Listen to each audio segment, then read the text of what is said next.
Hello everyone. আজকে এখন বাজে রাতে 3টে। তার মধ্যে আজকে ছিল রাখি পূর্ণিমা। দোকানেও হালকা পাতলা একটু চাপই ছিল, তার সাথে আনুষঙ্গিক রাখি পরানোর চাপও ছিল।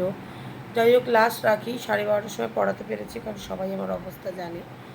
কিন্তু এখন একটু ঘুম লেগেইছে কে একটা অর্ডার এসছে। অর্ডারটা বানানোর সময় মানে চোখ তো খুলতেই পারছি না, কিন্তু অর্ডারটাতে কাস্টমারের ফিডব্যাকটা দেখে মানে আলাদাই একটা এনার্জি এসে গেল। তোমাদের এত ভালোবাসা পেয়েছি, এত সাপোর্ট পেয়েছি, তাই সবাইকে অনেক অনেক থ্যাংক ইউ। এইভাবেই তোমরা পাশে থেকো, স্মল বাইটসকে এগিয়ে নিয়ে যেও। তোমাদের এই সামান্য মেসেজটাই আমাদেরকে অনেকটা এনার্জি দেয়। অনলাইনের এটা অর্ডার ছিল, এটা ছিল জোম্যাটোর অর্ডার। এটা ছিল চিলি চিকেনের, শুধু চিলি চিকেনের অর্ডার।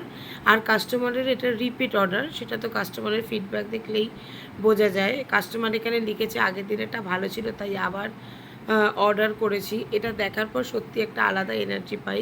এভাবেই তোমরা সাথে দেখো। টাটা।